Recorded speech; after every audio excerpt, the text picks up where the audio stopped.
So, i-transform natin siya into robot mode again. Kung naligaw ka sa channel ko, malamang sa malamang ay legit kang 90s kid. So, reverse mo lang yung process. Yung pinakahuling natin with steps kanina. Ulitin lang natin but in reverse form. Itong wheels. Balik lang natin.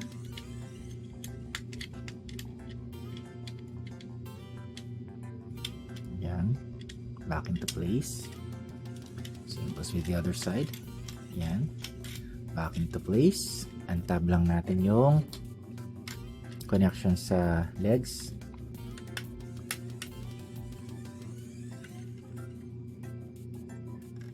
Connection sa hips and then the arms. Untab ng konti. Yan, para di nakaharang sa ano.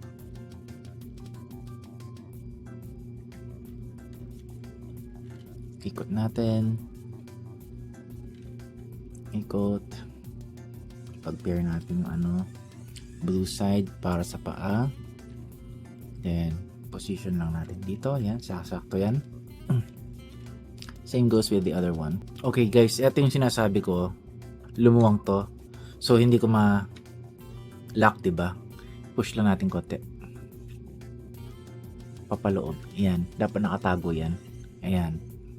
Kasi nade-detach to eh. Yan. Hindi na nakaangat. So, pwede na nating ipasak. So, salpak na natin dun. Alisin natin tong connection niya dito. Yan. Balik lang natin dito.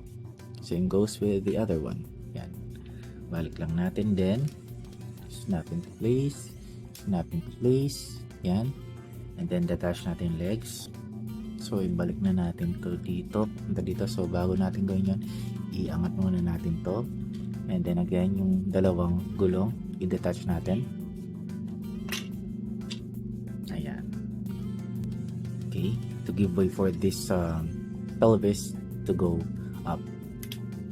So, pwede nating hawakan dito para may support. Ayan. There we go. It's snapped in place. Isara na natin yung gulong.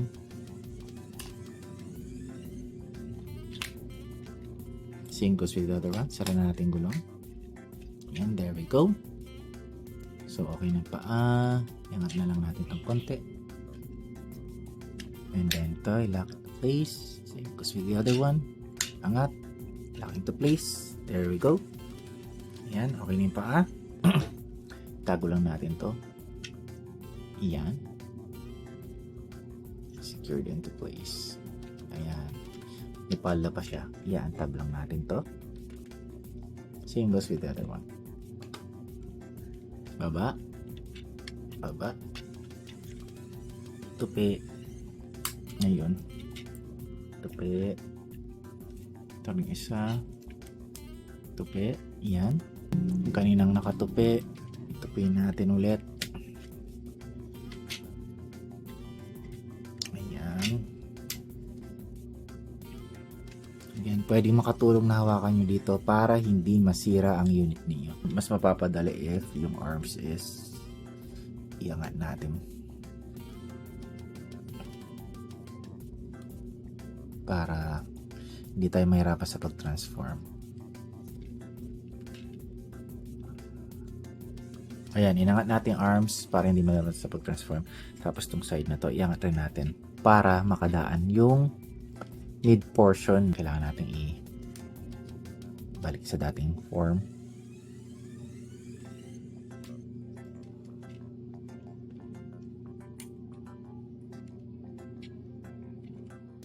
Dating form.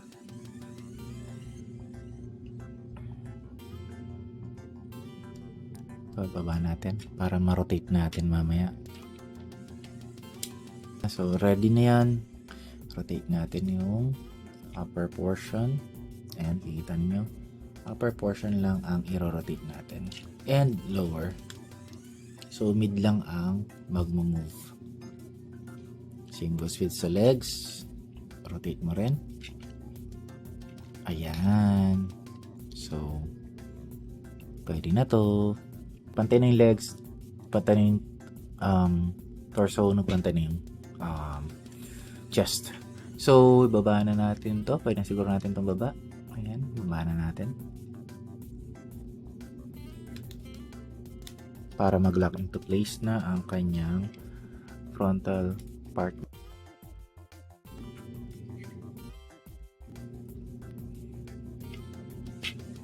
Ayan.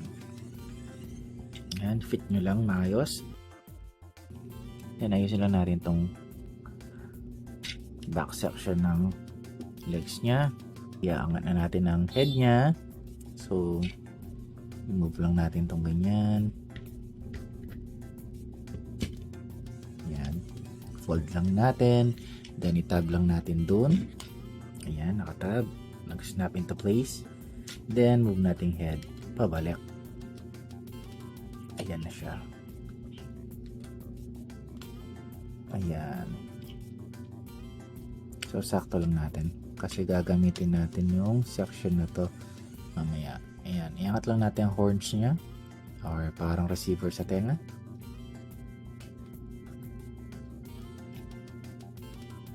And then, dito na tayo sa likod. This one, pantay lang natin konti.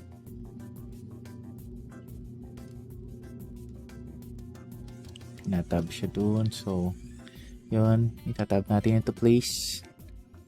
Make sure lang na nakatab na siya. Tab doon. Natab ko doon. Kikita nyo ba yan? Madilim pero itong part na to. Itinatab ko doon. And then this one as well. They should tab into place. Push down ng konti dong papunta dong direction para magsakto dito yung pag shoot nitong tab na to into that place. Angat lang natin ng konti muna to give way for the wheels. Ayan. So yan, ganyanin natin. Ayan. Ayan.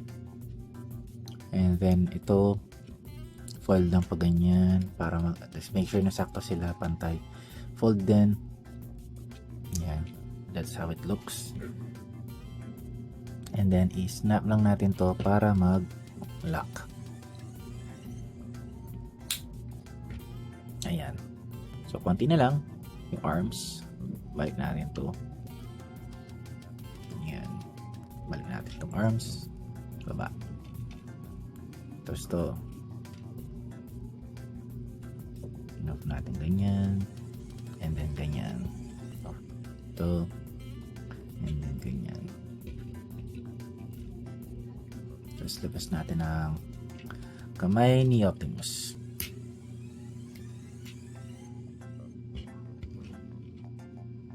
Same goes the other one.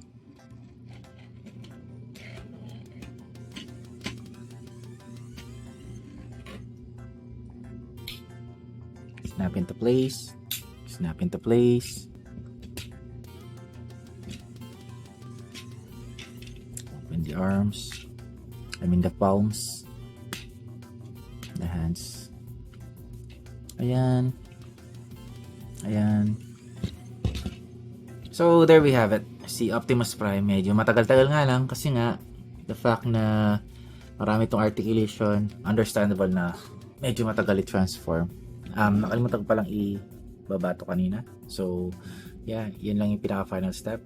Pero again, I really love this model. Sulit na sulit ang around 500 to 700 for collectors out there.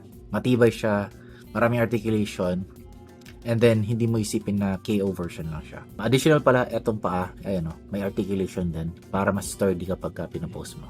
So, I give this actually 10 out of 10. Hindi maluwang. Matibay siya. Mapopost mo in any post you like.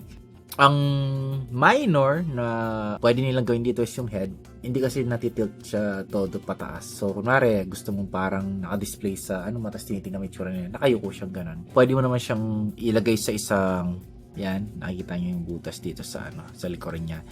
Para ma-display. Kunwari yung parang jump scene niya sa Transformers the movie. Okay, so guys, I hope you did like my review for today and the transformation of Optimus Prime AS08 KO version. Please follow, like, and subscribe. It will help the channel a lot.